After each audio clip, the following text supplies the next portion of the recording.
Assalamualaikum warahmatullahi wabarakatuh. Sahabat Hasanah rahimakumullah. Adakah seseorang yang bisa melihat fenomena alam gaib? Melihat jin dan sejenisnya? Ternyata memang memungkinkan. Bagaimana cara melihat jin dan makhluk halus yang lainnya? Minimal ada 3 cara. Yang pertama adalah jin sengaja menampakkan wujudnya. Namun biasanya jin yang menampakkan wujudnya ini adalah jin-jin yang jahat. Karena memang tugas mereka adalah menggoda manusia. Sebagaimana kita bisa baca dalam surat An-Nas, alladzi yuwaswisu fi sudurin nas, yang senantiasa menggoda dada manusia, minal jinnati wan nas, dari golongan jin dan dari golongan jin dan manusia. Maka setan menampakkan wujudnya. Namun demikian, biasanya jin yang menampakkan wujudnya ini adalah jin-jin yang jahat. Kemudian yang kedua, bagaimana cara bisa melihat jin dan makhluk halus yang lainnya? Cara yang kedua adalah dengan mempelajari ilmu-ilmu tertentu. Walaupun banyak ulama yang mengatakan ilmu-ilmu yang dipelajari itu rata-rata ilmu yang mengandung kesesatan. Dan yang ketiga adalah dengan cara Allah memberikan anugerah kepada orang tersebut. Anugerah khusus kepada hambanya. Inilah yang kemudian biasa kita sebut dengan indera keenam, atau yang jamak kita sebut dengan istilah indigo.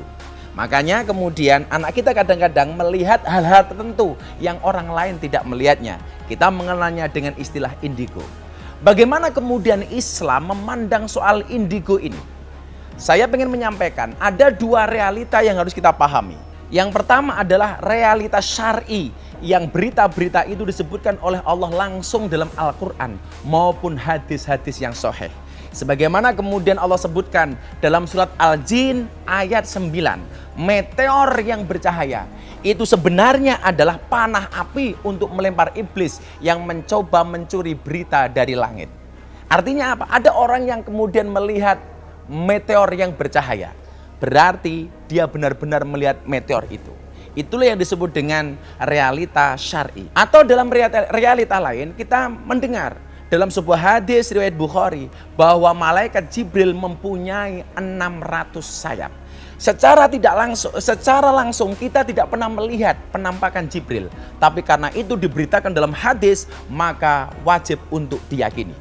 Dan yang kemudian yang kedua adalah realita kauni. Realita kauni adalah ketika Allah menciptakan kejadian di muka bumi ini, kemudian kita mendokumentasikannya dan kemudian kita share. Hal ini bisa jadi terjadi.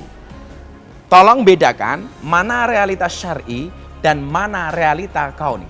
Realita syar'i tentunya yang langsung berlandaskan kepada Quran dan hadis, sementara realita kauni adalah berdasarkan kepada kejadian-kejadian alam yang kita lihat di muka bumi ini. Lah, orang-orang indigo biasanya lebih melihat kepada realita-realita kauni.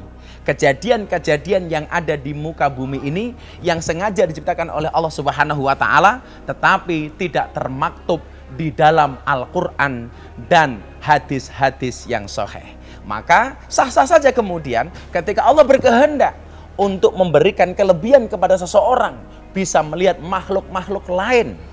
Karena ini merupakan given, pemberian langsung dari Allah Subhanahu wa taala.